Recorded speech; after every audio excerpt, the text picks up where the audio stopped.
भगवान श्री कृष्ण श्रीमद् भागवत गीता के अध्याय 15 में बताते हैं, इस विषय की चर्चा करते हैं कि भौतिक जगत का वर्णन उस वृक्ष के रूप में हुआ है जिसकी जड़ें ऊर्ध्वमुखी है और शाखाएं अधोमुखी है।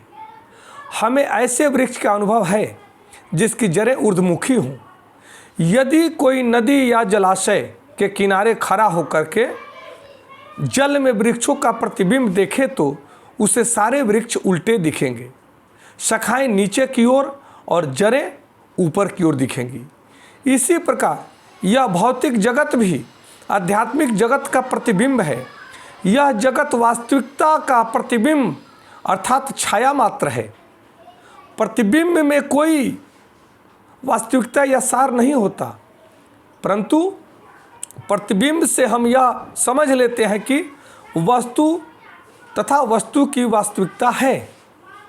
इसी प्रकार यद्यपि मरुस्थल में जल नहीं होता, लेकिन मृग मरीचिका बताती है कि जल जैसी कोई वस्तु है।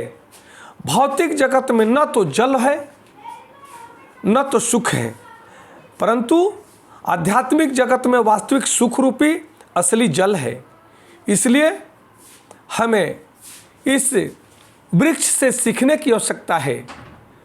भगवान बताते हैं कि जिसकी जड़ें ऊपर की ओर है और टहनियाँ नीचे की ओर, पत्ते जमीन पर फैले हुए हैं, यह सनातन धर्म का मूल प्रतिबिंब है, मूल सिद्धांत है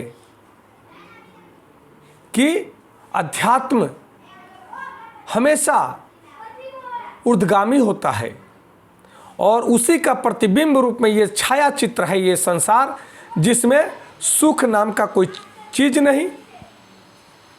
हम सब का परम कर्तव्य है कि हम सब टहनी और पत्तों की भांति जो अनेकों विभागों में बटे हुए हैं, हम सब धीरे धीरे तन्ना होकर के हम जड़ तक पहुँचे, भगवान के मूल स्वरूप तक पहुँचे।